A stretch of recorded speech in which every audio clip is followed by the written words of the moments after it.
when we do go back to in-person meetings, which we really don't know when those are going to happen, some things we think will help with our setting in the community development conference room are name tags and assigned seating. That way, when the members of the public come to the meetings, they can know what to expect. They see the same faces in the same places, and we think that'll be helpful. The other big item we covered, which Kate had a question about earlier, was voting. So after some really good discussions, we're gonna have the youth members count as voting members. So right now this means that we have 9 voting members with our 2 youth members. And then our alternate members, who are Anne and Jimmy, they will take the place of any one of those absent voting members. So if only 8 of those members are present, then Anne would step up as first alternate. And I did not have a great, the only thing I could think of and how to pick alternates was drawing out of a hat. So that's what I did. I put your 2 names in there, and Anne is alternate 1, Jimmy's alternate 2. And the alternates will just switch each year as far as who gets first alternate versus second. And I want to note that the BPAC will go by these policies until the city clerk brings updates for all the boards and commissions, which she's been working on, to city council for approval.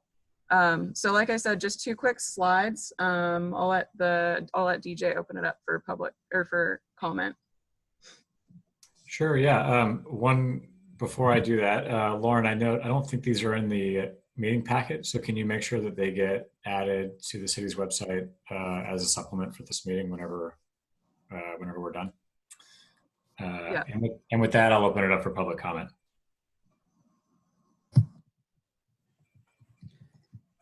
This is Mark. I'll just say, 1, great job. It's these things are always difficult to do, is to change things around after we already have a sitting committee. And I like what you did. Just bringing some consistency and uniformity to it is a nice touch. So I appreciate that. Yeah, Mike, just to throw my comment in there, it's nice to have them in writing, since we've never had any of these procedures in writing before. And I think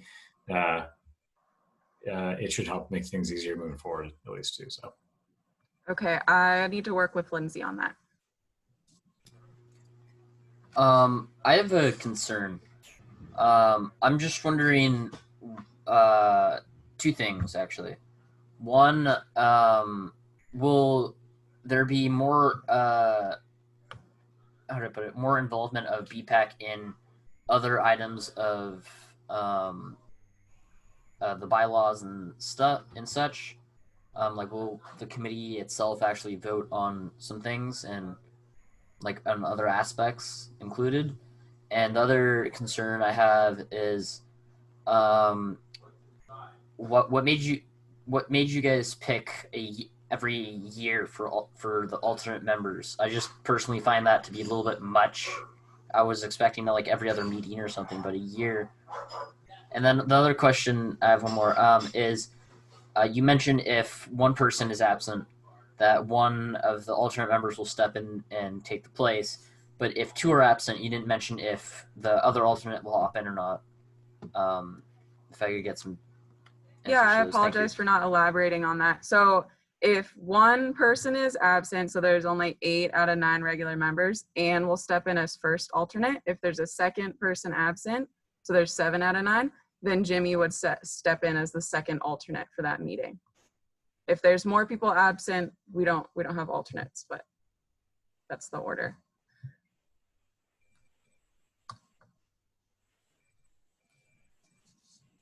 Your question about alternating it every other year. If other people have an issue with that, we can certainly change it to another way, but that was just, that's what I came up with. So we lost, at the beginning of the meeting, we lost Anne's vote on the minutes. So we should determine at the beginning of each meeting who's not here and recognize that person right off the beginning, that that person is sitting in as a full member at that point. Right. That's a good point. Thank you.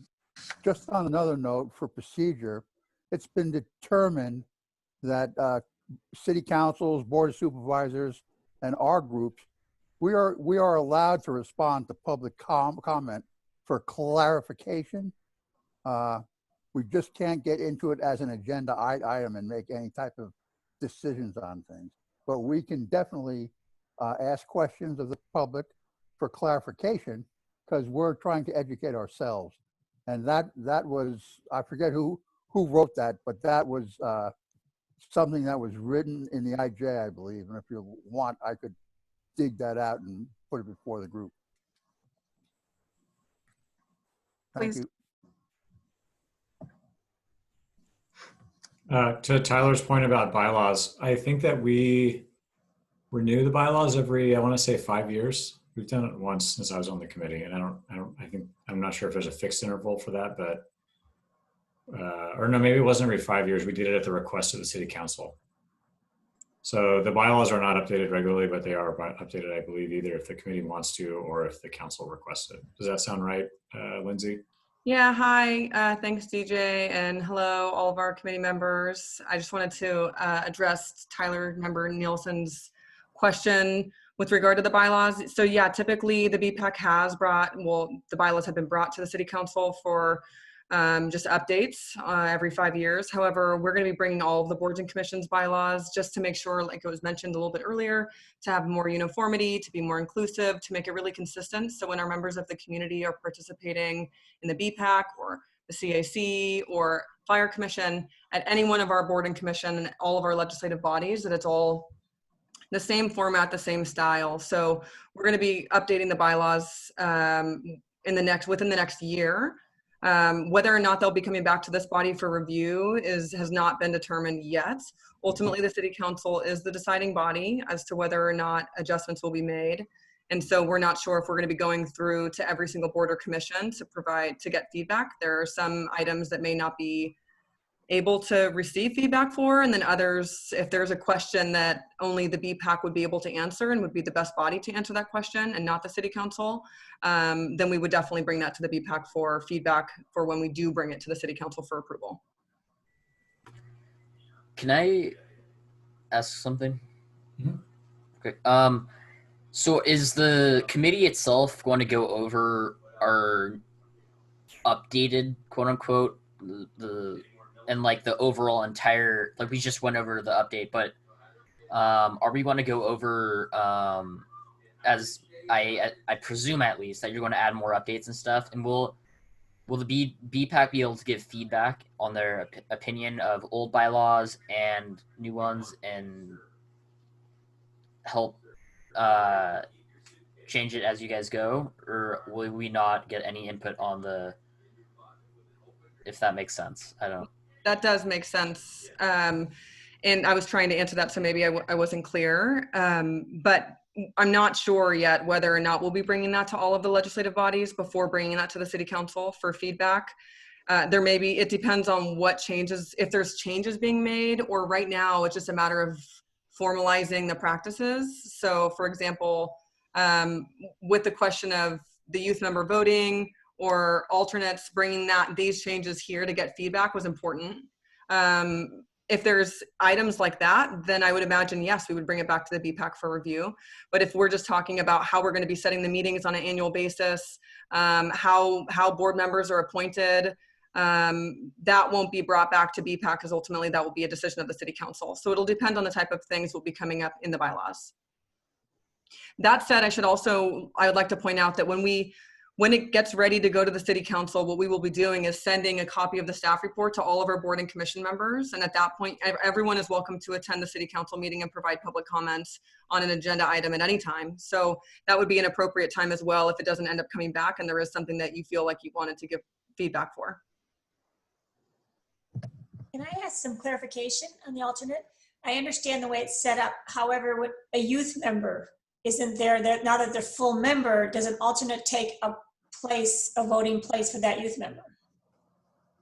Yes, as it is now, is that both of the youth members, so example for tonight, youth member Harlem is not present. You're the first alternate member. So you're actually taking the place of full voting member Boletto. Jim Garrity, member Garrity, is the second alternate, and he's going to be voting for youth member Harlem. So just like just like member Garrity mentioned, is that what would be really useful is at the very beginning when you do that original roll call, at that point, a little announcement right afterwards stating member Bledsoe, due to member Bledsoe's absence, member Coyne will be voting in member Bledsoe's absence, and then the same thing for Garrity for youth member Nielsen, so that, or Harlem, excuse me. So that would be a good process going forward, just so we know exactly who's going to be voting on the minutes. It was a little bit difficult because we hadn't gone into that procedure yet, so we didn't end up discussing that for the minutes, but it's a good point. Can I make a suggestion, Lindsay, for when you guys revise this? The committee used to be basically described as 7 regular members, 2 alternates, and 2 youth members. I don't think it was ever clear about voting standards, but I'm thinking that's maybe that there was an intention there. Moving forward, the next time when these bylaws are adopted, I might suggest that the idea of a youth member not be titled a youth member. If we want to have youth members, we just have bylaws that say 9 regular members, 2 of which are youth, or something like that. Similar to the way the Architectural Review Committee does, where they want a landscape architect and a planner and they want to bring different backgrounds to the committee, but they don't differentiate the members based on filling those different backgrounds, if that makes sense. Yeah, that does make sense. And if you go back to the original BPAC guidelines, it's always been a little unclear and up for interpretation, but going back to the original bylaws, it did indicate that there would be 7 members, one of which being a youth member. That language changed over the years because it got brought back every 5 years. And over time, I think it got a little bit muddy as to when youth members vote or when they don't vote. But absolutely, the alternate members, youth members, whoever should be voting, it should be really clear. There shouldn't be any question for members or our community as to how our meetings should be operating. And that's the goal, is for all of you to not have to worry about the technicalities and be able to provide your voices the way that the City Council appointed you to provide. And also for our members of the public to be able to participate and have it be really clear and consistent. Any other comments before we close item 4? There weren't any public comments, were there, Lauren? Let me double check. I don't see any public comments. Okay. Well, then we're gonna close item number 4, and we're gonna go on to number 5, an update on the 3rd Street rehabilitation project presented by a consultant. I believe Robert Stevenson is on. Actually, April Miller's. Oh, sorry, April, go ahead. Robert Stevens, who is our consultant, will also be here to Okay. add feedback. Okay, I'm gonna share my screen. Can everyone see my screen? Okay. All right. Well, thank you for having us today. We wanted to give an update on where we're at on the 3rd Street rehabilitation project. We just received 30% documents from the design team that are based on the feasibility study that went to council last June. And so we're just at the beginning. We heard all the feedback from the feasibility study, and we know that there is a lot of interest in providing a bike and ped facility on the western part of 3rd Street.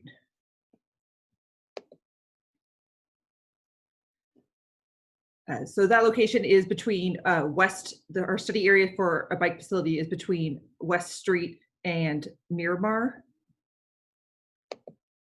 Or sorry, Shaver. Sorry, I had to minimize the zoom. Would you mind making this full screen just to make it a little bigger, or putting it in presentation mode?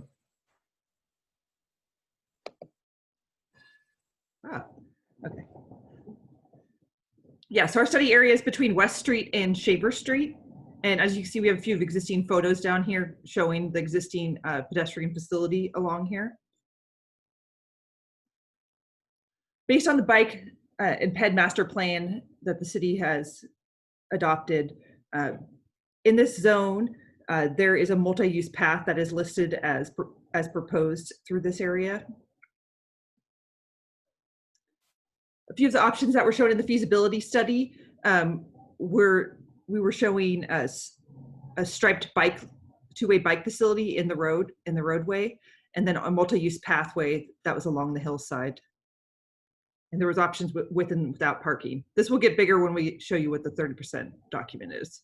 But this is what we were basing our plans on. To clarify for those who don't necessarily know the terminology, on the left is a class 1 multi-use pathway, and on the right is a class 4 bikeway, and this is for bikes only.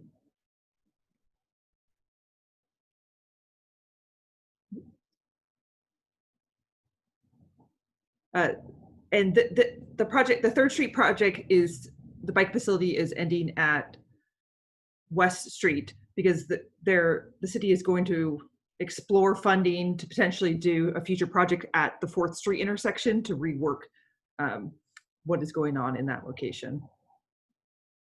All right, so as far as the bike facility, one of the options that we looked at is to provide a bike facility which would lose on-street parking. It would actually lose 12 on-street parking. There'll be sections that will come up, so they'll be easier to see in this area. Here's a cross section between West and East Street. We're looking at providing a class 4 bike facility here with some sort of bike buffer. So we would maintain the existing sidewalk and then provide a separate 2-directional bike facility.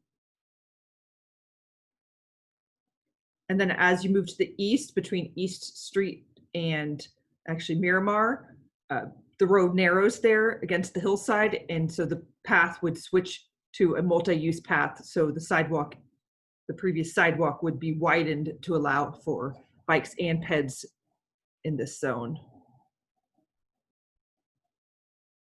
And this is just a little bit further, but it's all the way to Miramar.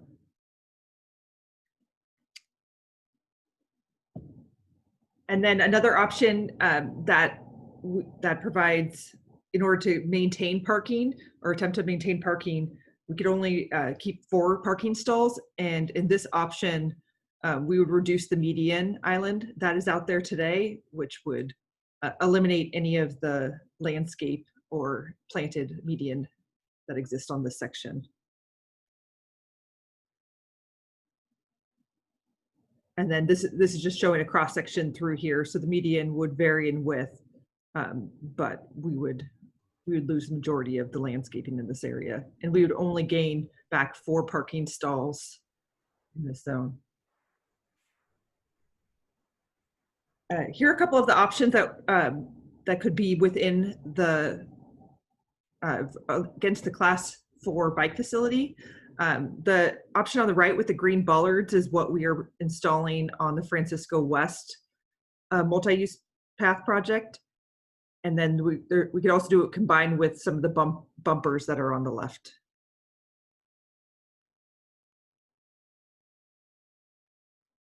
Which ones are considered safer? I think they're, I don't know that. I think they're probably about the same, but. What about cost-wise? Is one more cost-effective than another? I'd have to look into that. I feel like they'd be similar in price too. Can I clarify what you said on the last slide really quick? Sure. So you're saying that the only reason to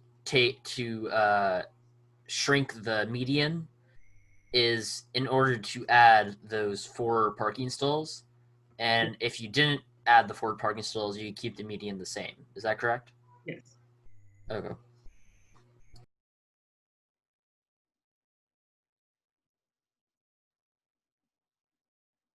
Okay, and I just wanted to give an update on kind of a little bit of the project outreach that will be going forward, or just what has happened so far. We had a technical working group that met in mid-July. Then we also sent out some letters to the residents that are near the bike path to inform them of the potential of losing parking in that section. And then we have the BPAC today, and then we're going to set up a community working group with some of the key stakeholders in mid-August. And then we're going to do a virtual community open house / workshop in mid-September that is just open to the general public. But the goal is for construction is anticipated in next summer.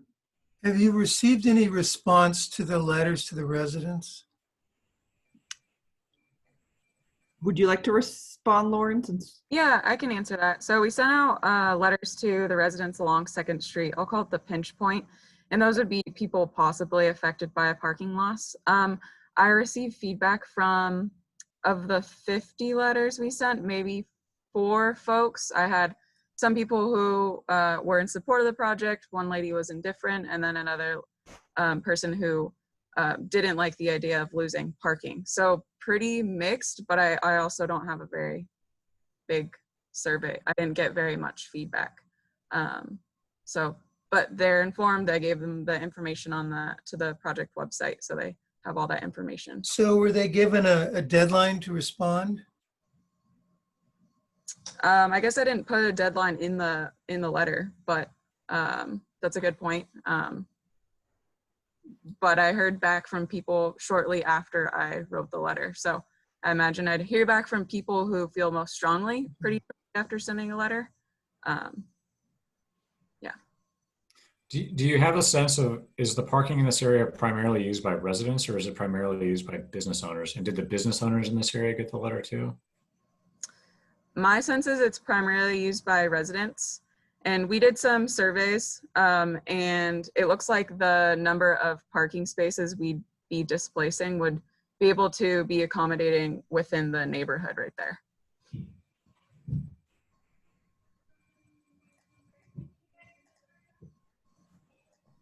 that was the end of the presentation. If we wanted. So we're already kind of started on this, but we'll let the committee members ask questions or provide feedback. We'll take public comments from anyone from the public, and then the committee members again can provide any additional feedback based on the public comments if they'd like. So with that, I'll just let the members provide feedback. I had a question, and I might have missed this, April. Were any of the houses where the parking in front of the parking spaces that are going to be eliminated, is there a driveway parking? I thought some of those residences did not have driveways. So I was just wondering if all of the parking spaces that will be eliminated, there are driveways for parking for those residents. Yeah, yes, there is parking for all of the residents. There are a few properties who their back fence opens up to 2nd Street there, and they have parking on the adjacent street.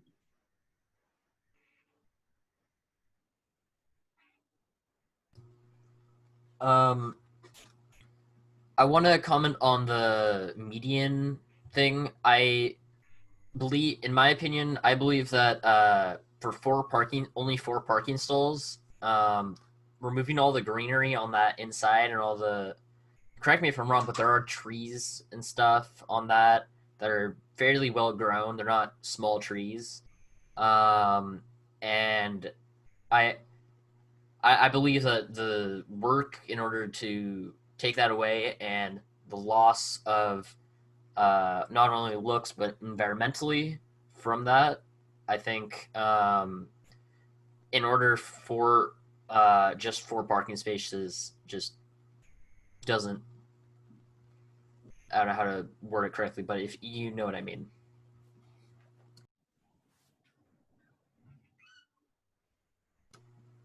If nobody else has to go, has something to comment, I mean, Lauren, did you get my last email?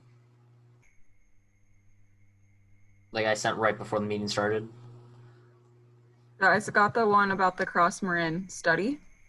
Yeah, the last one I sent. I just sent it like right when the meeting started, almost. No, I didn't. I haven't checked. Okay. Well, I sent you a meeting. If you could, my comments for this are all on there. It's basically, if you could, I'm sorry. Let me English. If you could open that up for me and send that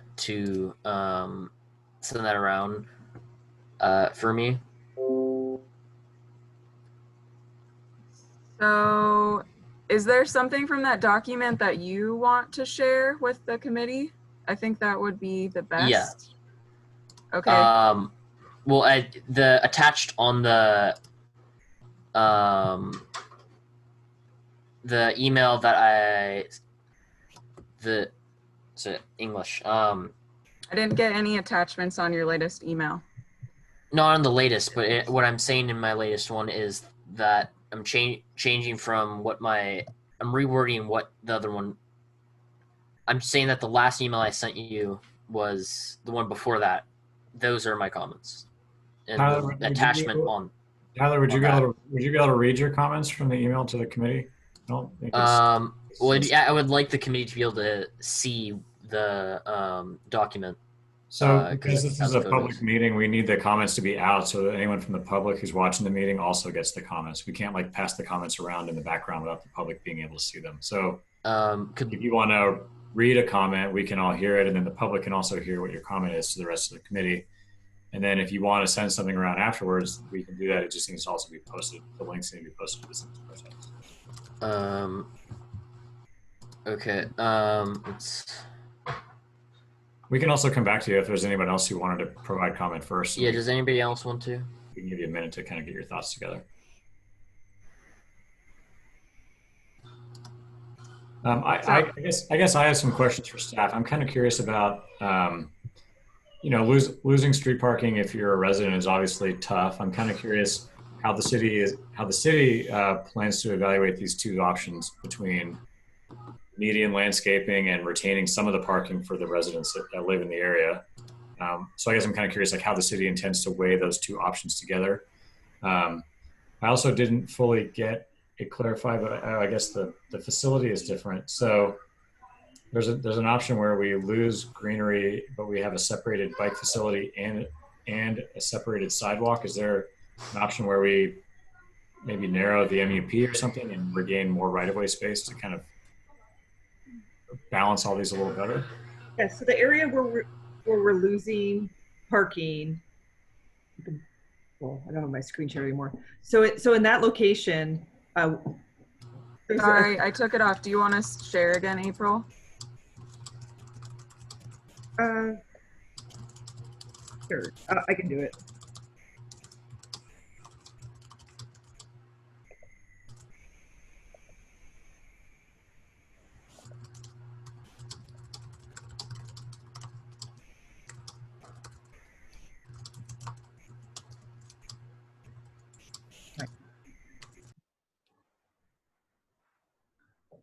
Yeah, so in this, can everyone see my screen? I don't know. Am I not sharing yet?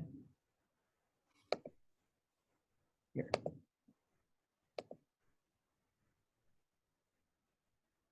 Okay.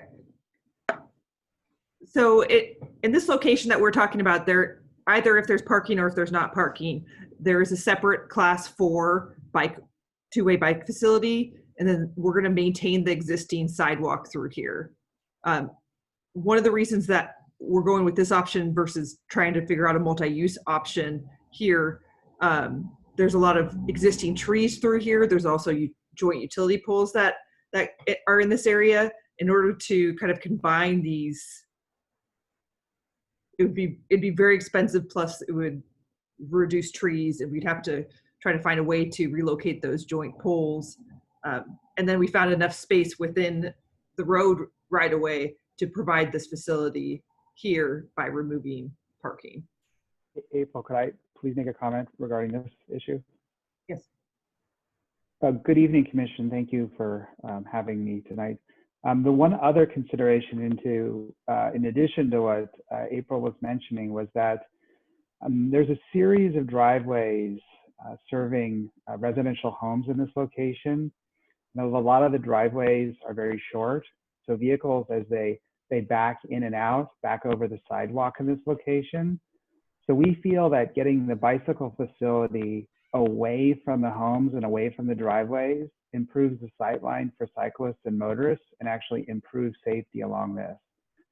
So in order to conserve funds and build a great bicycle facility, the proposal is to use the class 4 cycle track here because it provides the greatest space between the vehicles and the bikes. That helps. Thank you. when a resident pulls out their trash and recycling cans in a situation like this, where are they expected to put it? I ride this section just on that sidewalk all the time. There's often trash and recycling, and my concern is then you just have a trash can in the middle of the bike route. But I don't know if anyone has an answer to that or not. But I don't know if there's a correct thing to do. So in other locations where this has been implemented, as April's showing here, the buffer space affords area for that. There is a little bit of education related to the homeowners and residents that live there about trying to keep trash cans out of the path of travel of cyclists. But it's recognized that on waste collection day, there's probably going to be some obstacles there. So I think education is key here.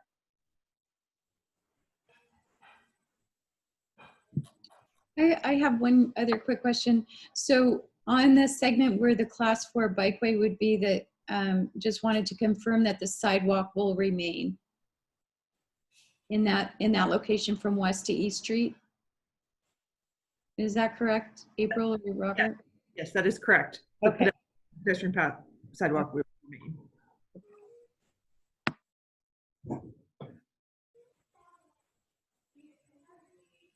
When you are discussing the choice of using either bumpers or bollards, just from this photo that doesn't have a scale, it appears to me that the bollards give a little bit more space to put things towards the road, like trash cans.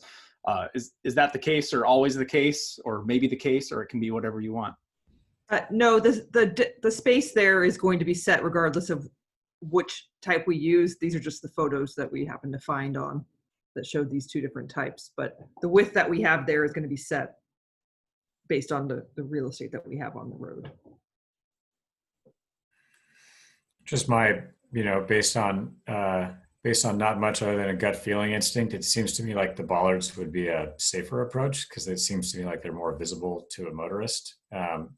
This is a corridor where people are driving 45 miles an hour, and it's got slight bends in the road that I could see somebody kind of easily going up over one of those little curb things.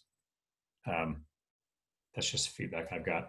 I guess the other comment that I just want to make is that's good that you guys are doing outreach to the residents on this side of the street that may be affected.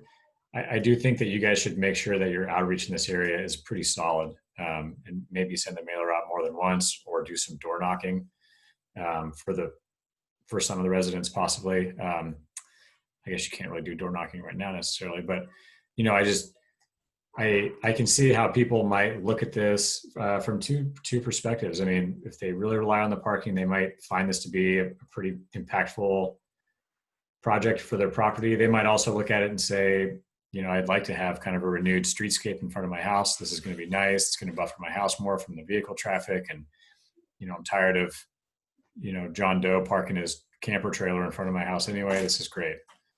So I guess to that point, I just think that public outreach is pretty critical here.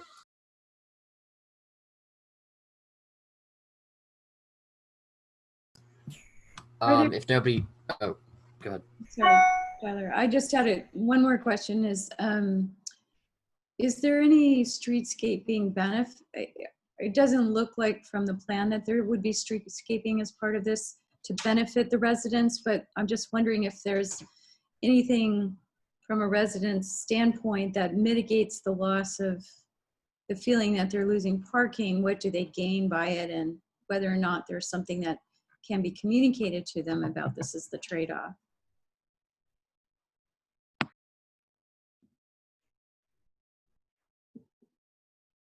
Well, there's connectivity now for them if they would like to ride their bike or as pedestrians through this area. I guess that's the trade-off. And I think too, to add to that, I think either the class 4 cycle track or the class 1 bike facility actually provides more buffer space between the sidewalk area and the travel way. So if you're living along that corridor, you gain a little bit more space from vehicles that are traveling at speed down the corridor. And I think when you're reaching out to the residents, that being able to communicate the upside might be valuable, like identifying what those upsides are would be helpful. I agree too. I mean, another benefit, I guess, is sight lines are going to be improved a lot pulling out of your driveway if there's not going to be cars parked parallel on both sides of your driveway. The other thing too that no one has said it yet, but this is a pretty important link to helping people kind of get from the west side of town to the east side of town. This is kind of a pinch point where people ride on the road or the sidewalk. So I do think this is important, and I'm glad you guys are looking at options to try to figure out how to fit the facilities in. I want to make one clarification. I said that if the only reduction if we add back on-street parking was the removal of trees in the median. The other thing that would happen is that we'd have to remove the left turn pocket that goes into the Jack in the Box there at East. And so that in order to keep that, removing of parking is also necessary, which is a key left turn into businesses.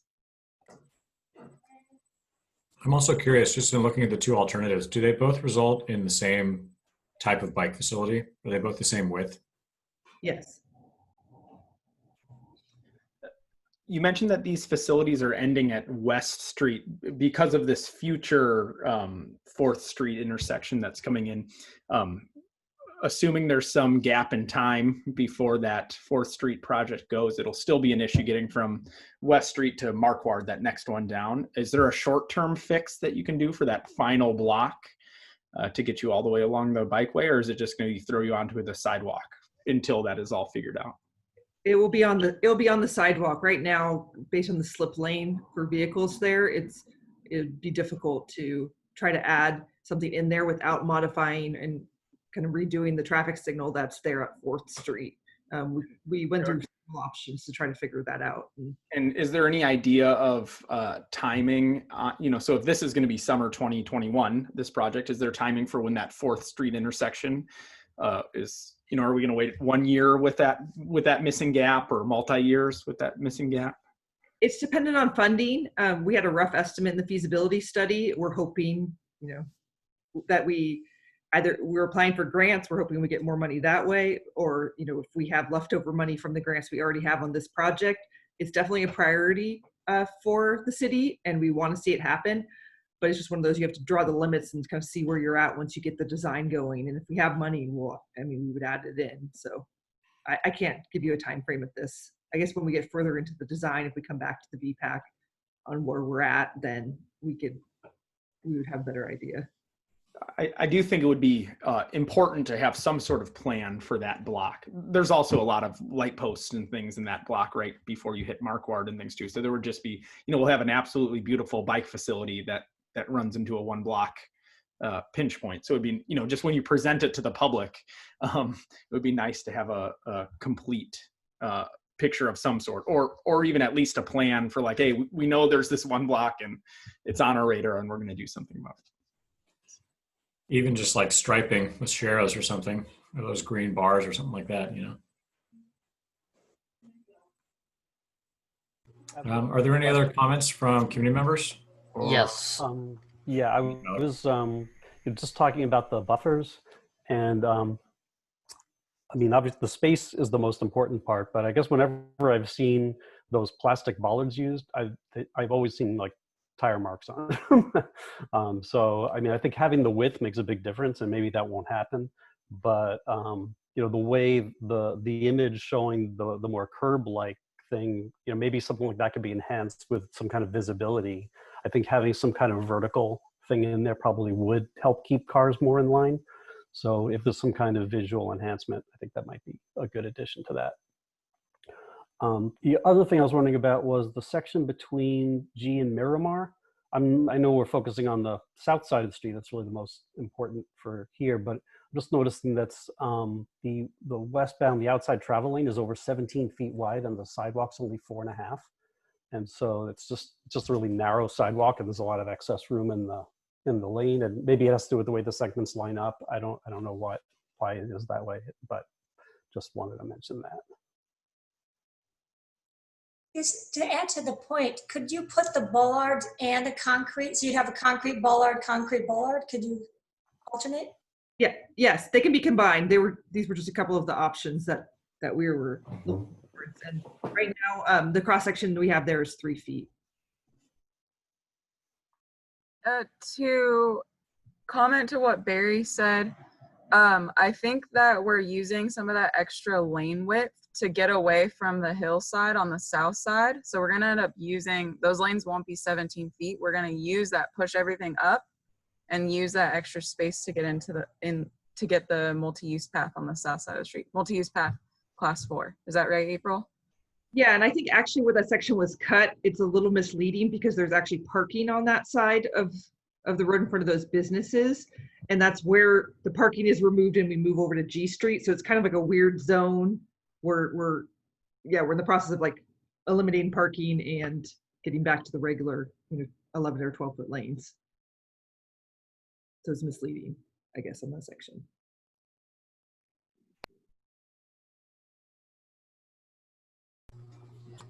If nobody else has to comment, the particular area of the Cross Marin Trail study is between East and West End Ave, and I was able to get the link to the Cross Marin Trail study,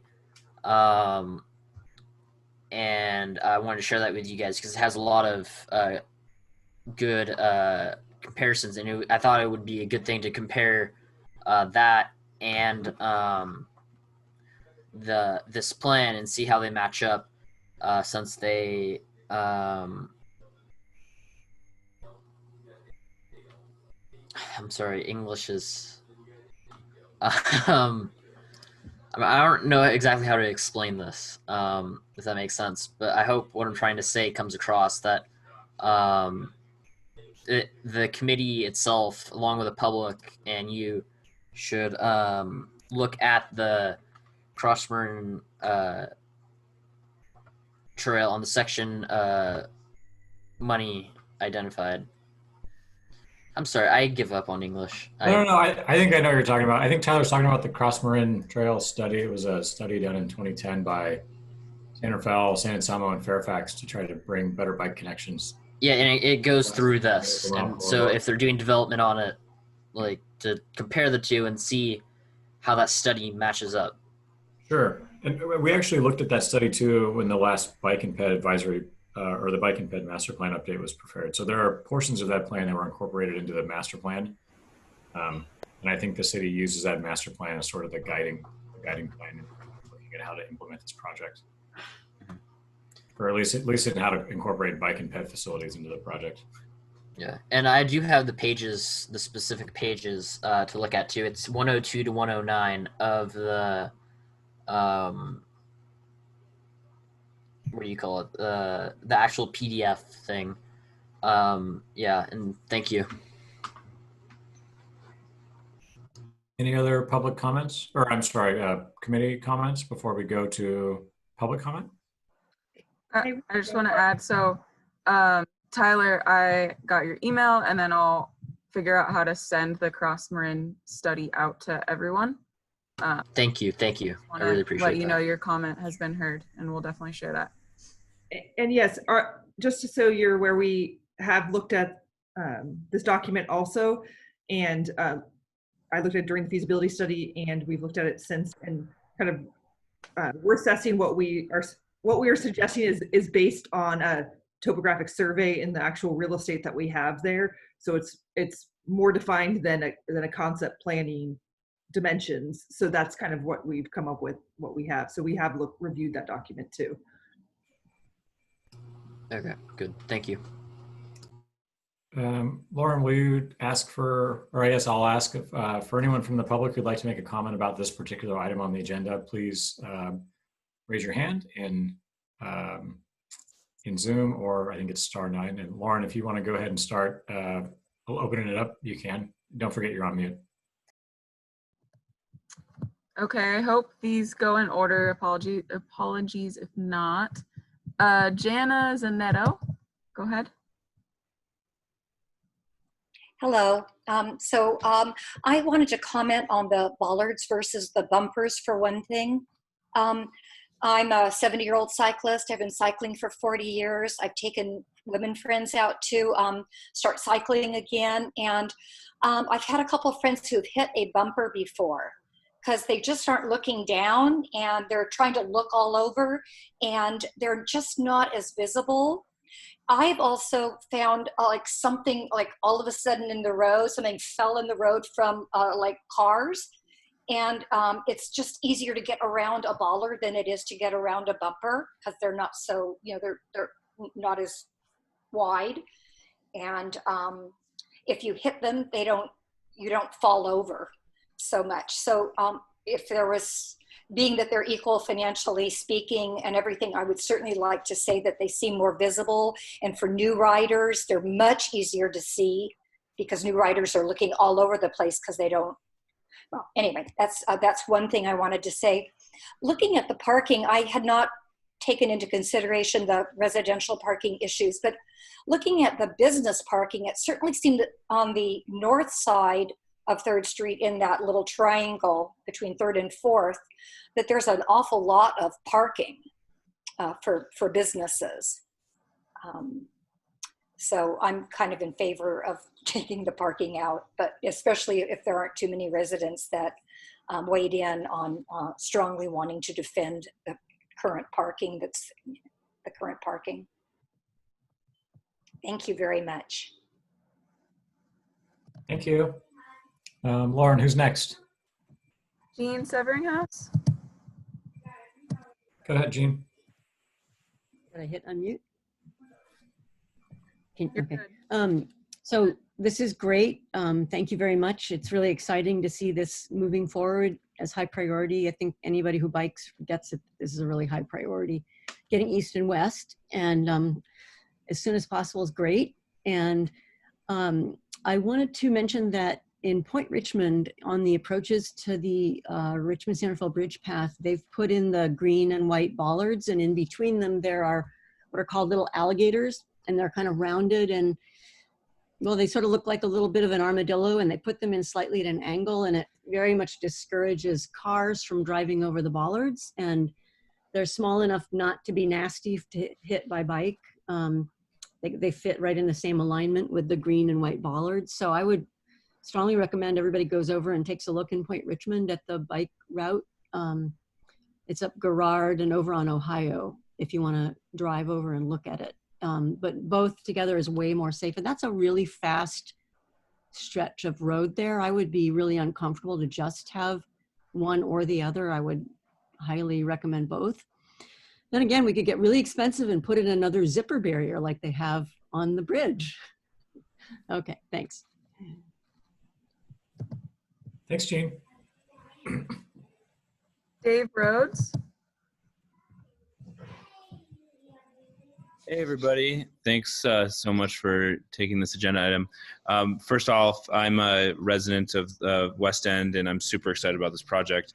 It would definitely make it a lot easier to get through downtown and, of course, to downtown from the West End and to the ferry terminal at Larkspur for those of us that live on the west side. I also think that Member Mooney's comments on addressing, hey, how are folks going to take their waste bins out is a really important one we ought to consider about on the width of the bollards and the spacing between the lane and the bike path. I'm pretty ambivalent between the two options of the 4 parking spaces versus not. Whatever provides the safest option is probably best. And then I also want to comment on the future potential project on 4th Street. I think that the connection there, the T intersection proposal is my preferred proposal for bikes and pedestrians. The current configuration of that intersection is really challenging for bikes and peds, as I walk and bike that all the time. And I think that the T intersection would really slow the traffic down. Well, it would potentially stop the traffic at times off of 4th Street, which is a really good thing, and make it just simply a lot easier to cross that configuration at 2nd Street. So I think that basically wraps it up. Roundabout. And and the roundabout also. The alternate being the roundabout is challenging for bikes, significantly more challenging for bikes in that area. So anyway, that wraps it up for me. I think that this is a great project. I'm really excited to see it move forward, and thanks all for your work on the committee. Thanks, Dave. Lauren, who's next? Patrick Seidler. Hey, Patrick, go ahead. Thank you very much. First, I'd like to thank the Department of Public Works and April's firm for doing a tremendous job on this project. You know, we've been following this for years and years. The real perspective is that this is really the Cross Marin Trail. And this is the east-west connection that literally can go out to Point Reyes. And it follows the old railroad rights-of-ways. And I just want to tip my hat to the Department of Public Works, because I think they've done a very bold and creative solution-oriented design. And so I just want to thank you, and I think April's firm's done a really good job. I think we all see the complexity of the design is really between that East Street and West End. And so, you know, in that regard, I'd like to get the drawings you guys have or that you presented tonight. I'd sure like to be able to take a look at those, since you have more detailed cross-section drawings. When we did the 2010 study, I thought we had really good drawings, but I know you guys have been out there and really spent a lot of good hard time working on it. So it'd be great to get those to be able to make suggestions, maybe improvements, or you know, what to do as we advance the project on. Regarding the bollards versus bumpers, I agree with Gene. I really recommend the Point Richmond design. Go take a look at it. I think bollards with bumpers is really a really good solution to consider. So please go check that out. And as you're looking at this, the Bicycle Pedestrian Advisory Committee, remember what you're holding in your hands. You are holding the future of the Cross Marin Trail, and you're doing a great job. And here we are. So let's keep going in this path. Let's try to get it a little further west, or do our very best we can right now and think about what we can do in the west, you know, to between east and west end. But let's get there. This is pivotal, and this could be the thing that defines the Cross Marin Trail, that gets everybody to really get on it, because there's solutions and there's money. So thank you so much. Thanks, Patrick. Who we got next, Lauren? Dan. Go ahead, Dan.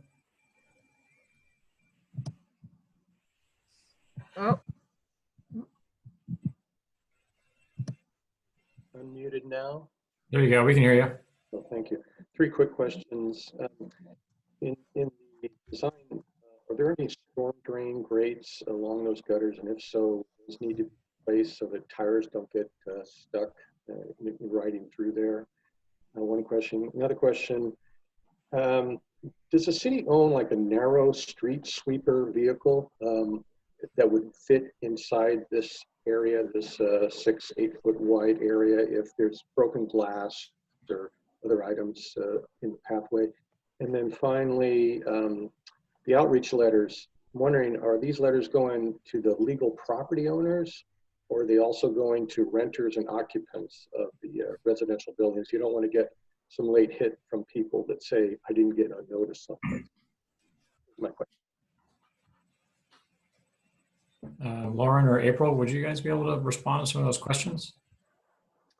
I believe they went to property owners and occupants, but I'll double check. And then I think there was a comment as well about storm drains. It kind of broke up a little bit, but a question about storm drain inlets in this area. Yeah, I don't know off the top of my head, but from what I recall, they're on the side streets. And if they are in the street, we can kind of look at different options for the style of catch basin. They've been adjusted out of the bike facility. Okay. Thanks, Rob.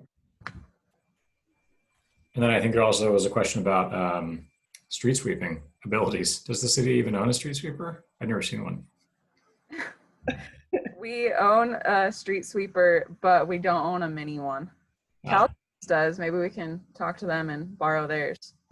That'd be interesting. Yeah. We could come up with some sort of deal. Great. Who's next on the public comments one? Sorry, Rafat, did you want to say something?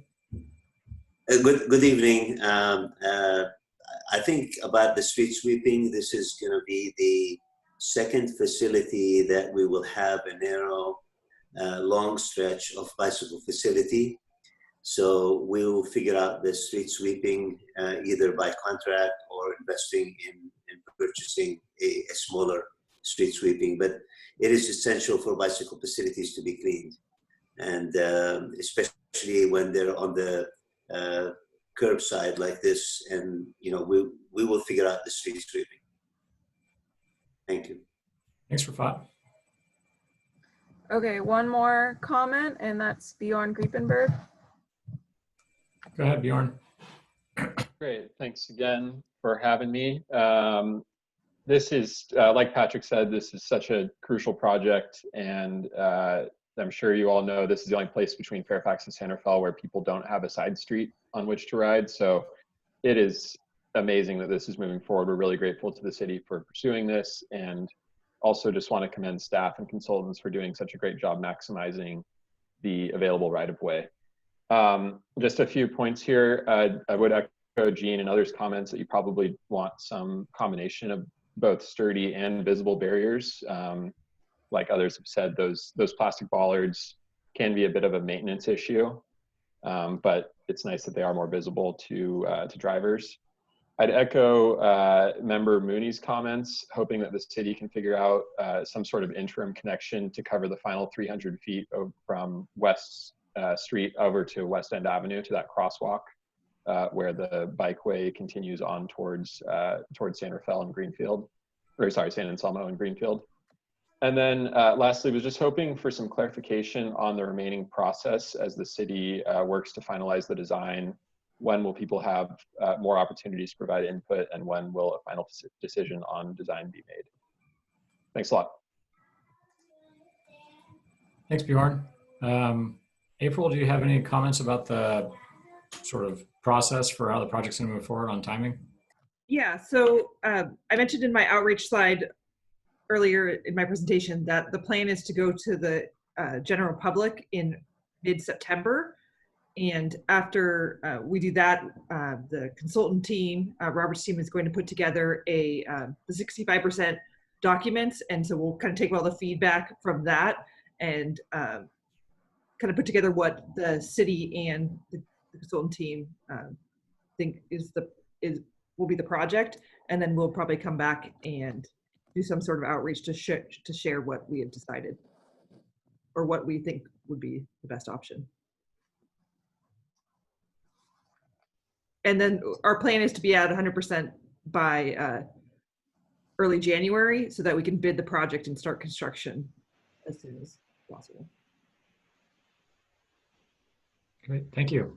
Lauren, were there any other public comments? No. Youth member Nielsen has his hand raised, and you can unmute yours. Sure. Yeah, we'll go. I just want to bring up that I've heard a lot of people coming out and talking how they want a combination of a sturdy barrier and a highly visible one. I just want to note, have you guys looked at how big the price difference would be if we got, because they do have, I know they're going to be more expensive, but metal bollards do exist. Have you guys looked at if that's within the budget at all? Since it's being commented as like a solution, since a lot of people would like that. Have you guys looked at that at all?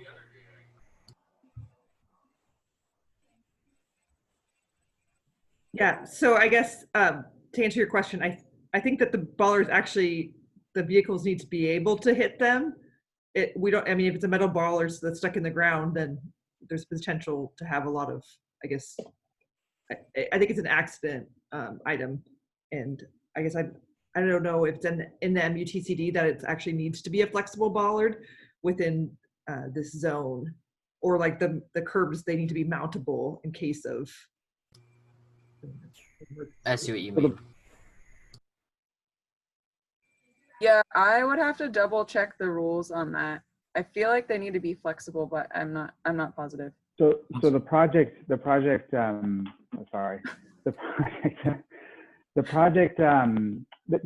does include both the bollard and the curb, the armadillo that one of the folks was mentioning. So it provides both that visual cue as well as some additional protection for vehicles running off the road. What we don't want to place is a fixed object adjacent to the travel path where if a vehicle strikes it,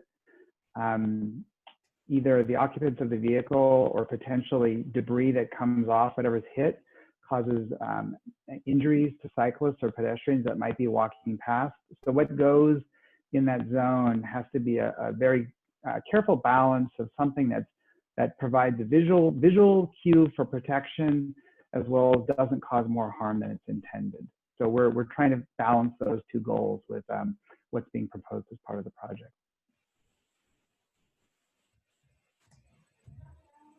Any other comments from community members before we move on to the next agenda item?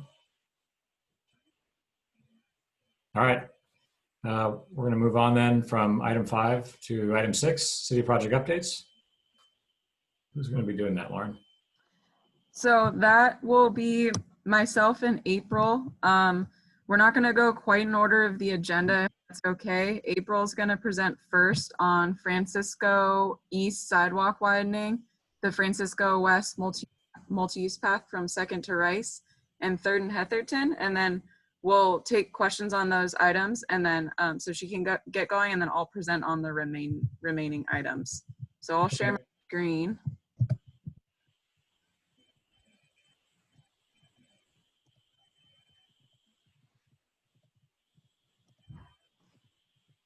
Okay. Oh. Okay, so April, I'll let you go. Just tell me next slide.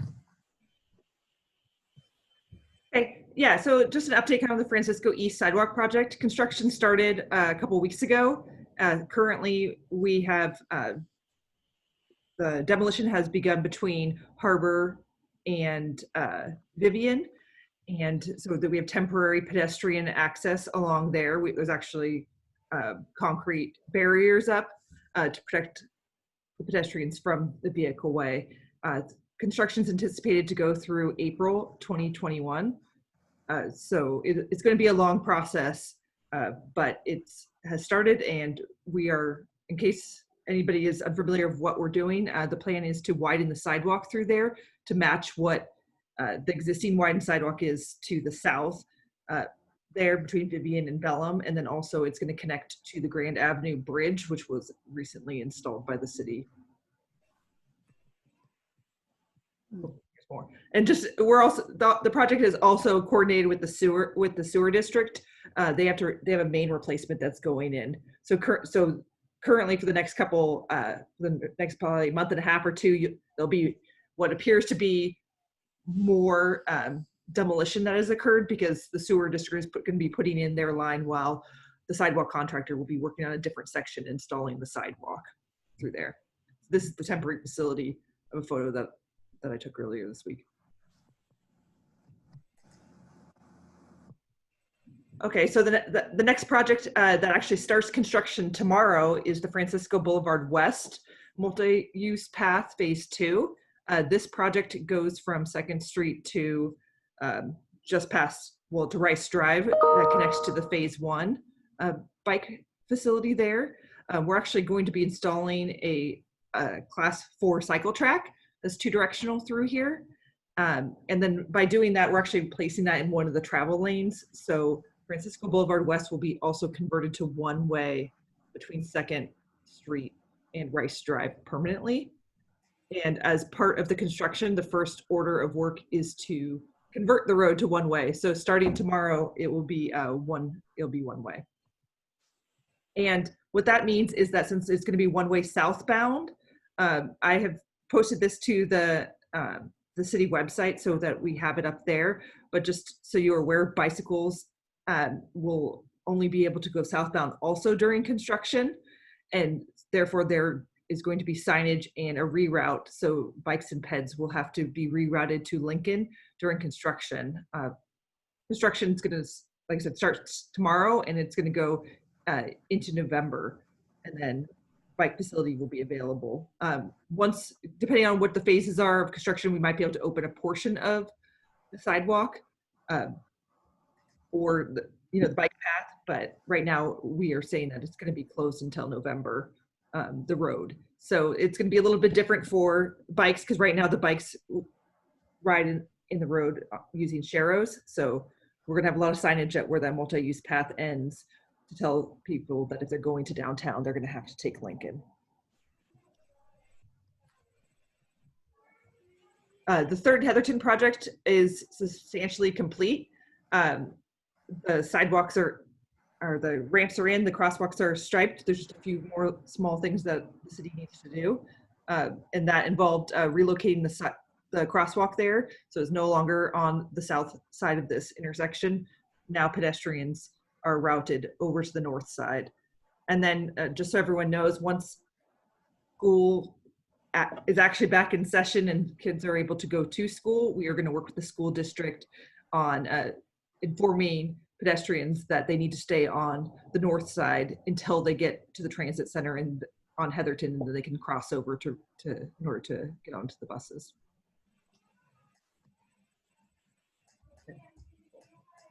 So DJ, I don't know if you want to open it up to the committee or to the public for any. Yeah, let me just repeat what you had said earlier, but this agenda item has updates on 6 projects, but we are going to pause here in the middle and allow the committee members and the public to provide comments on the first 3 that were presented. Or is it 3 or 4? 4 projects that were presented. And then we'll move on to the other components. So I guess we'll start with committee members. Any comments or feedback or questions about any of those projects just presented? Noting that I think all of them have been presented here at most meetings recently. I just had a quick question about the class 4 cycle track on making West Francisco a one-way from 2nd to Rice. And I was just wondering if there were traffic studies on how many people that would impact. I was, because I don't know how many people were actually going north on West Francisco and trying to make that right-hand turn onto 2nd. Yeah, I can answer that. We did a traffic study and had to make some assumptions of where people would be rerouted to or what they would choose to do. And based on that, we determined that there's no significant delay to any of the intersections around, and that the existing traffic control, whether it's a traffic signal or always stop or side street stop controlled, can accommodate the rerouted volumes.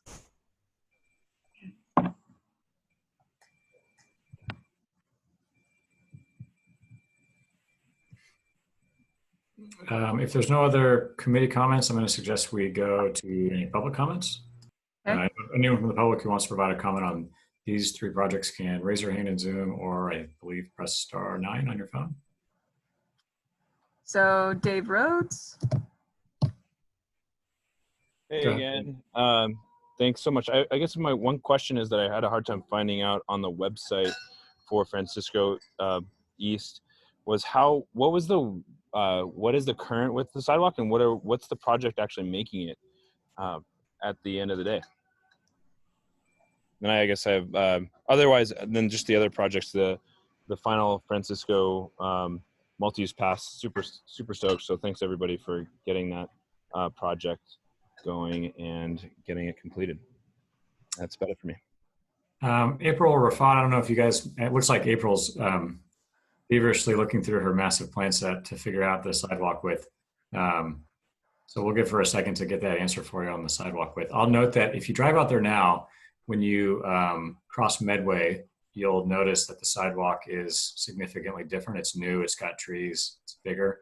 That's the same kind of style of sidewalk that's being installed the rest of the length of East Francisco. So it's almost like phase 2 of the sidewalk rebuild on that corridor. Got it. I'll have to take a look. Thank you. April, do you? Yeah, it looks like it's 8 feet wide. Existing is in some areas is probably down to 4 feet by the time you go around all of the lights and trees and things like that. Sure, thanks. One recommendation, maybe in the future, it'd be great to just have like a something really clear on the website, just to have like, okay, we're going to go from average of 4 feet now to the project. The project will complete it at around 8 feet. Make it really clear for the public. I think it would be super helpful. So thank you all. Thank you. Lauren, any other comments? Yeah, Patrick Seidler. Go ahead, Patrick. Thank you very much. Not to seem too redundant, but I'd just like to say that this is the Rice to 2nd Street project is my favorite project in Marin County. I think it's a tipping point of Department of Public Works getting involved in a solution-oriented approach. I think they've done an excellent job with the funding and with the design. And I'm telling you, it's like you have preserved the Greenway. And so it will act as a magnet to complete the other sections. You know, of course, we've talked about the top of Portosuelo Hill to North San Pedro Road, but this will be the thing that draws attention to that. So thank you for the brilliant job. Great work. Can't wait to write it.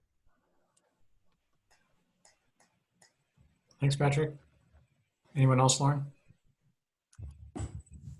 Sunny Lee. Hi, Sunny. Go ahead. Just unmuted. Thank you so much for listening to comments. I'm still wholeheartedly very much concerned about the one-way to the West Francisco, as I have spoken in the last in-person meeting. Because I drive there a lot. I go to Sprouts grocery store, go to the parking lot from not the Starbucks side, but the nearest Lincoln side of exit, and trying to turning onto left turn on the road. It's very scary because you can't really see it oncoming southbound on Lincoln from the exit of the store. Cars either going past the entrance to the Sprouts parking lot. I have to wait quite a long time to just make a left turn onto Lincoln going southbound to heading home. This will cause more traffic, I would assume, because all the cars now realize that try to go to the northbound of West Francisco, now turning around, loop around, going back to the Lincoln. Also, when people shelter in place, the 2nd Street is very much jammed up. So you try to get onto 2nd Street from Lincoln, there's no room to make a right turn onto. You think you could just make a right turn onto on 2nd Street from Lincoln or Lindaro, hardly ever have a space because it's all jam-packed, block to block, from freeway on-ramp to all the way to the west, past Kaiser, that area. So everybody thinks that this is just gonna be rerouting. I'm sorry, the time limit. I got it, thank you. So I'm just laying it out. This is a one-way solution for the whole situation, only for the bicyclists or the pedestrians. But overall, there's nobody, so far, I haven't heard any vehicle drivers speaking onto this project. I'm really concerned. That's my main objection. Thank you. Great, thank you. I guess staff, do you guys have any comment on that, or do you want to just move on and then comment at the end?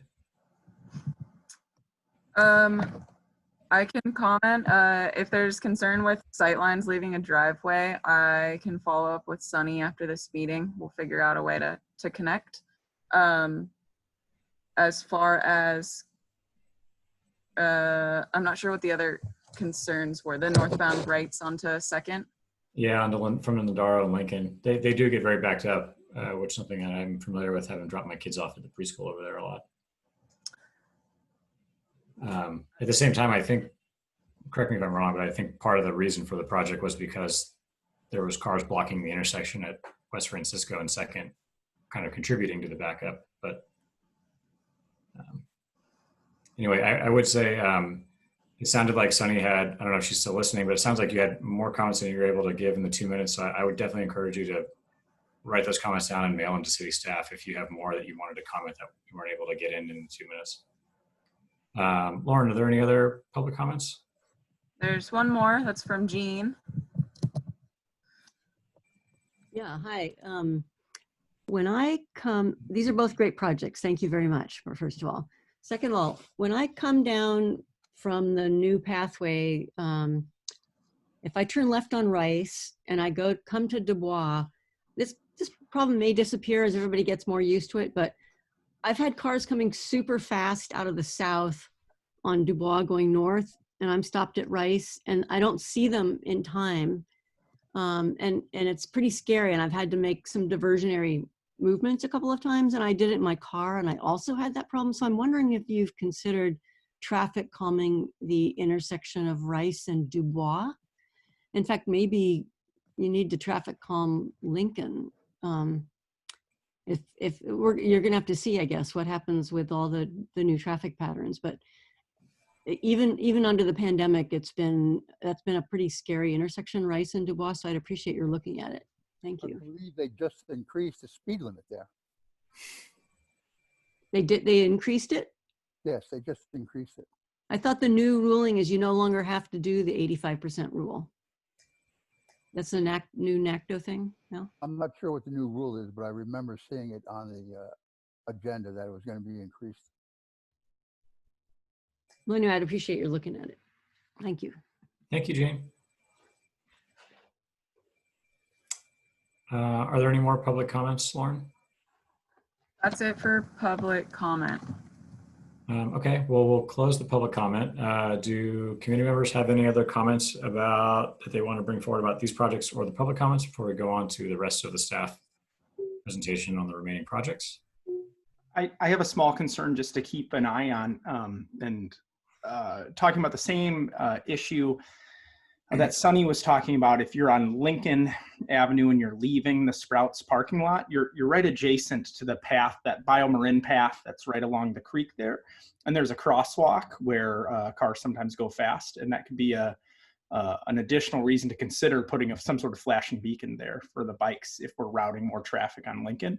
Yeah. And so we should just keep that in, sort of see how it goes, but keep that in mind as a potential priority for the future to keep that path open and clear.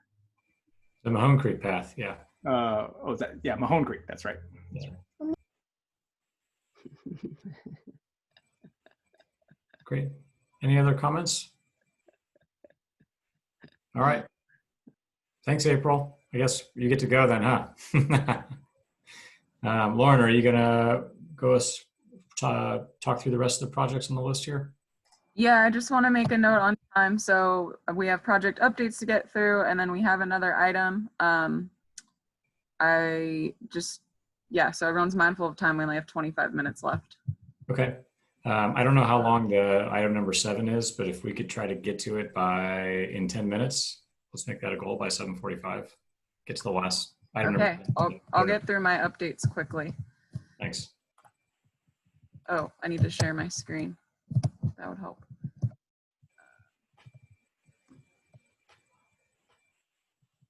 Okay, so I'll go through the items that I brought to you folks last time. I'll go through those quickly. The San Rafael High School crossing, that's the pedestrian hybrid beacon across from San Rafael High School, and that'll connect to the Montecito Shopping Center.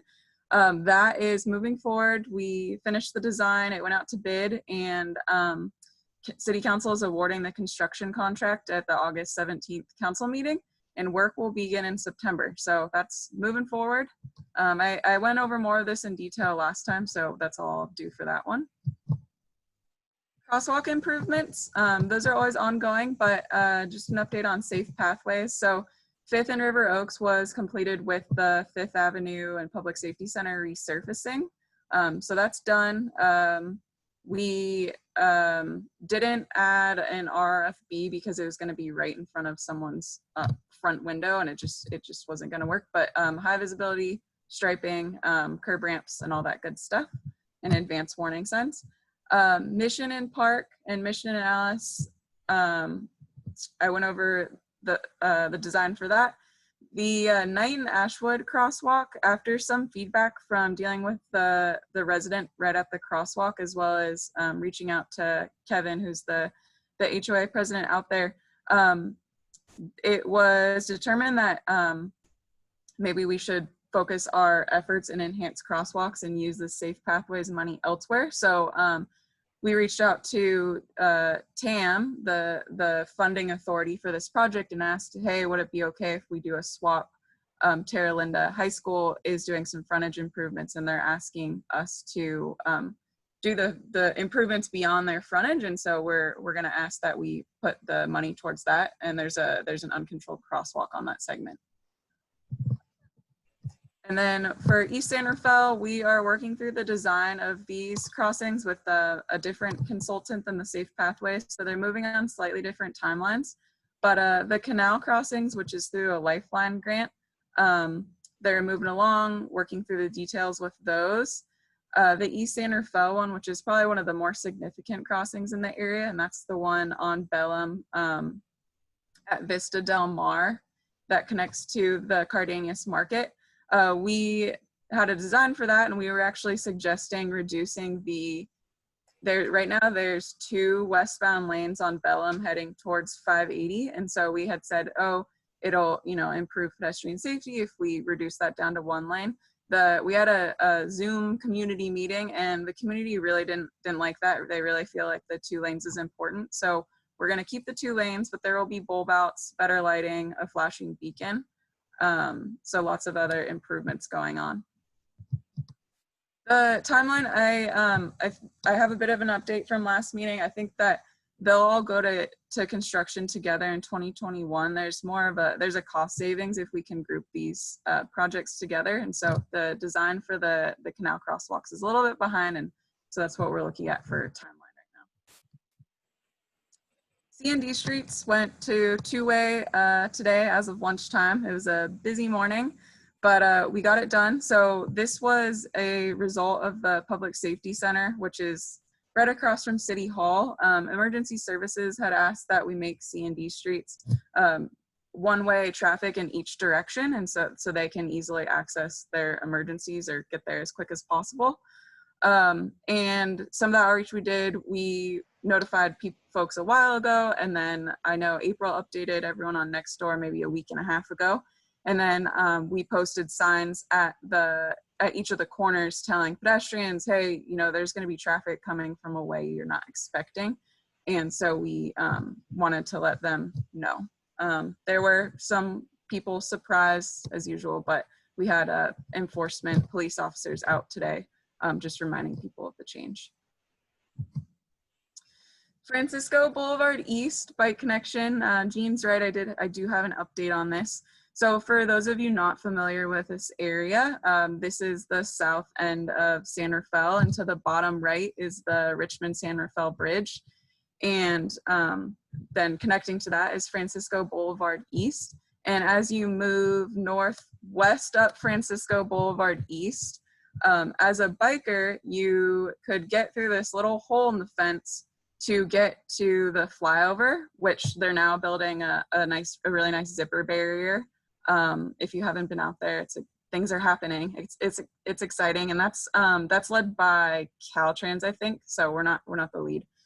But what the city is responsible for is the connection on Francisco Boulevard East. So our public works director and Rafat have been working really hard to get the connection down to Grange Avenue. So you're not going at a mid-block to find this little hole in the fence. And so there's been a change order done, and construction, I believe, is supposed to start soon to get that path all the way down to Grange Avenue. And then, and these are just the plans from the Caltrans. You can see a vague, we've got the path going to Grange. But I just want to highlight that that's happening. And then the last part of the project, which I've talked a lot to Bjorn from MCBC and Jean Severinghouse, is how do we stripe and sign to make this more accessible for bicyclists. And we're working with BADA, which is the Bay Area Toll Authority, who's also MTC, we're working with them, and they have some consultants helping with like quick build. And what can we do with signage and striping to make this a more an enhanced crossing so bikes can get across Francisco East to get to and from the path. And I don't have anything to share with you on the quick build portion, the signing and striping on Francisco Boulevard East, but I hope to have something to share with you at the next meeting or possibly before, but I'll let you guys know. Thanks, Lauren. Any committee members with questions about these projects? Comments? I have a quick question. Lauren, at one point there were a group of people in Terra Linda that wanted striping on the east side of the intersection between Monticello and Freitas Parkway. There's one sidewalk on the west side, but there was a pork chop along. And I thought that was something that the city had said. I think I inquired about it, and it was something that the city was going to do. So I was just wondering about the status of that crosswalk.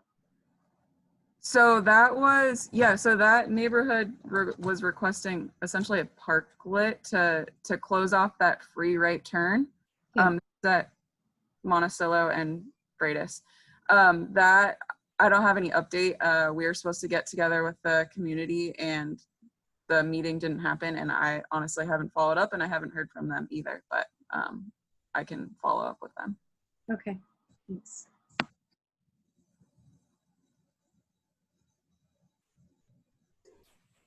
Any other comments? Any public comments, Lauren? No public comments.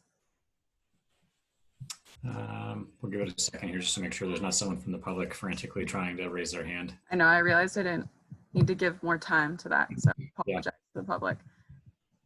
No. All right, well, if not, then I'm going to suggest we close this item and move on to number 7, second to last item. 1 minute ahead of schedule too. We're doing great. Look at that. It's a first for us. Slideshow.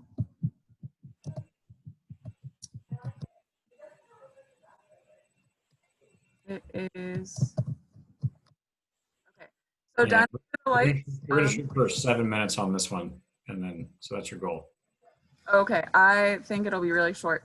So dining under the lights, if you have not had a chance to go, 4th Street, the businesses on 4th Street have participated in bringing out tables onto 4th Street, and there's no through traffic on 4th on Thursdays and Fridays from 4 p.m. to 10 p.m. We've been keeping the side streets open so traffic can get through downtown. People can get to the parking garages, those who drive, and for that reason. And it just gives people more space to spread out. Right before dining under the lights, it worked out timing wise, I guess. We made a big push to get a bunch more bike racks downtown so people can at least lock their bikes while walking around during the dining under the lights. But I just wanted to open this up to the committee, see if there's any other feedback the committee has about accommodating alternative modes to and from the event. Anything that you want to ask of staff or any input, but pretty much opening it up to the committee for that. I was going to say that we were well ahead with the parklets that we wanted to install, thanks to Jerry Boletto and the crew that helped do the research on that. I think it's great that they're doing that, and I'm just curious as to how this might be expanded, because we're going to be in this predicament for months to come. And what does the Chamber of Commerce think of this? I'm sure they're behind it. That's it. Yeah, so another program we have going on was, and I'm not actually managing it, so I don't have great details, but it's a parklet program. We were trying to get restaurants to apply for parklets to take over parking spaces pretty much on 4th Street.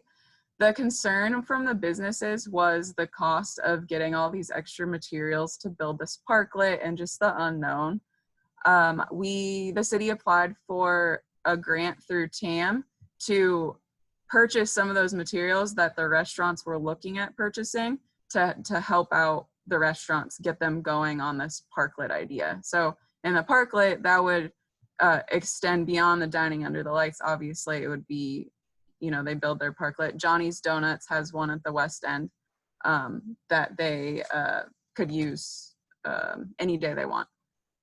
Your other question, I had something. So Lauren, was these parklets you were just talking about, were they going to be temporary parklets or permanent?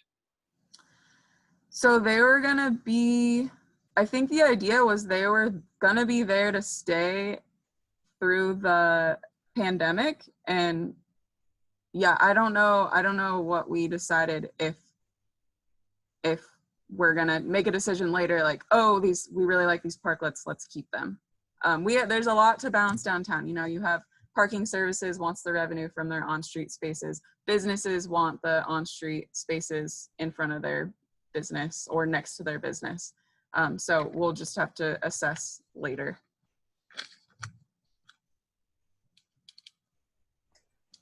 I got some comments. I've been to this 4 times actually. My family and my kids love it. We like it a lot better than the farmers market on 4th, to be totally honest. But just some of the things that I think are working good, or maybe we should think about. I think that having the cross streets open seems to be working fine. And I'm kind of surprised we hadn't thought about that before with all the farmers markets, because it just seems like it just helps cars move around the area so much easier to have that open, especially because this extends so much farther than the farmers market ever did, all the way down to the West End. My family has ridden our bike most of the times that we've gone, at least I think 3 of the 4 times. I will say that we're not really clear if we're supposed to ride on 4th Street or not. I mean, because when it closes to the public, normally we wouldn't ride our bike in the farmers market. We're not really sure if we're supposed to ride our bike on 4th or in the dining under the lights. I would say it hasn't been so crowded that it's been a problem.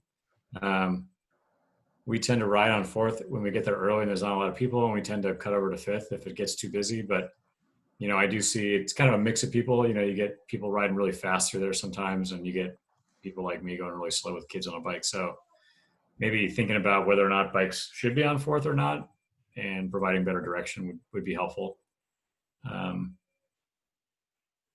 And really appreciative of the bike racks, not having a bike locked to parking meters anymore in trees.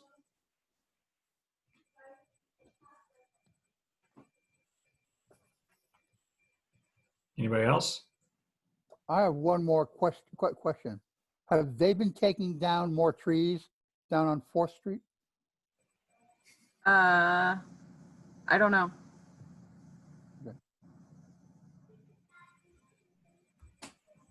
Why don't we go ahead and open it up for public comment? We'll give it a minute here.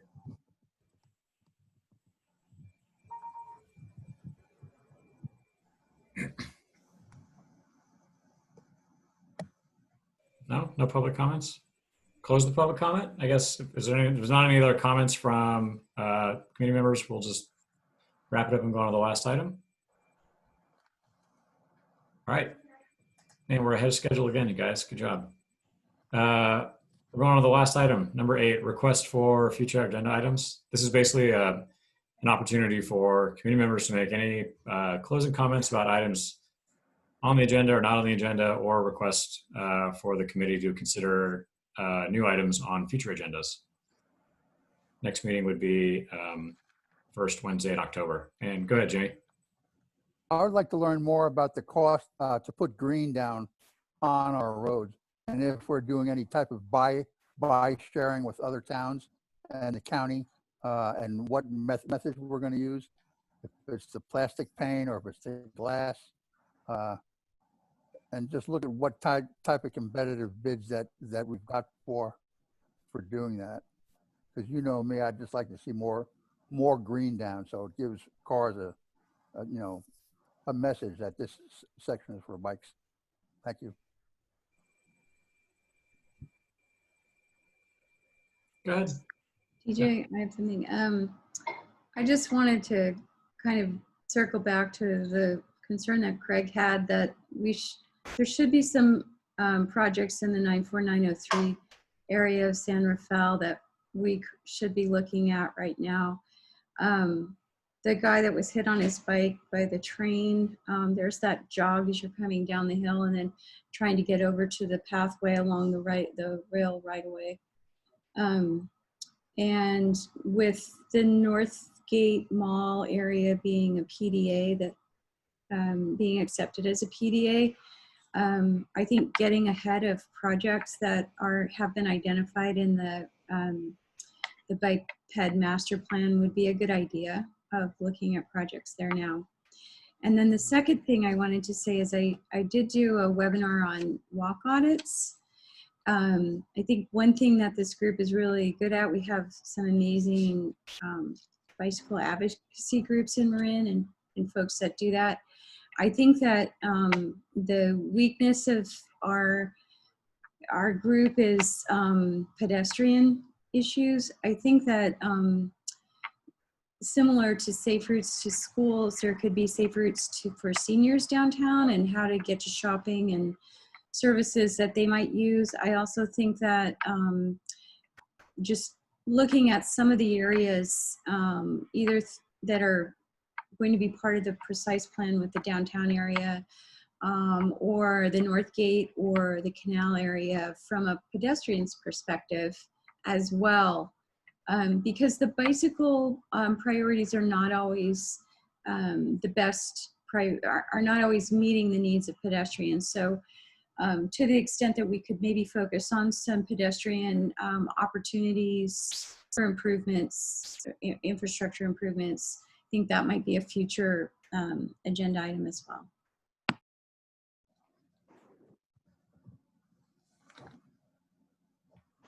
Thanks, Kate. Anybody else? Or any other comments you can provide? This is an open discussion if you want to talk about any other comments. I just want to second what Powers said about the 94903 area. I live in the 94903 area, and like, there's a lot of room of areas where I feel like we probably could have gone in there and gotten a little bit of bike improvement. With construction and stuff going on, they just repaved part of Lucas Valley Road and stuff, and Kaiser Permanente is I honestly don't know what they're doing exactly. I know they're trying to build an intersection, but they're also doing something else, and they're just tearing up parts of the road and stuff, and wouldn't hurt to look at that. So I do second that, in other words. I'm kind of curious. I mean, I understand the suggestions. I guess my question to the city, because this meeting doesn't have hardly any projects in Sierra Linda. I mean, our committee doesn't. We basically comment or provide. We mostly provide comment to the projects the city is building. We don't decide which projects the city builds. So I guess my question to the city would be: are there projects going on in 94903 that we're not looking at, or are you guys not working on any projects in 94903 right now, and that's why there are none on this agenda?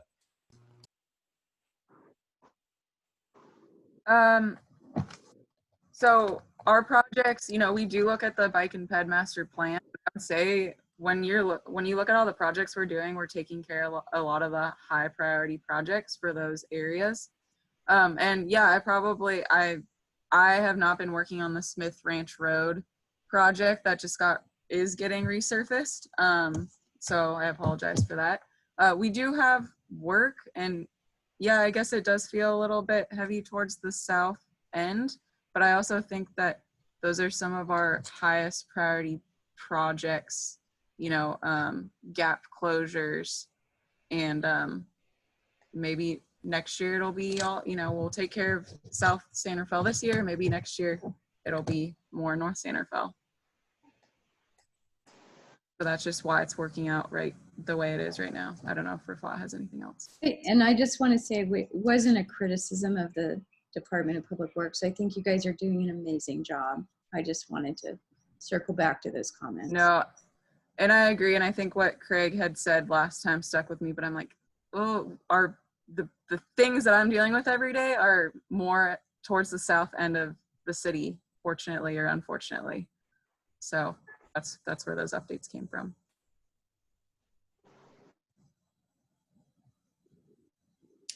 Any other comments, folks? All right. Well, I'm going to suggest we close the meeting then at 7:57. Thanks, everyone. Thank you. I think this is the first time we've ever ended early. So is Tilly going to come to all the meetings from now on? Hopefully. What?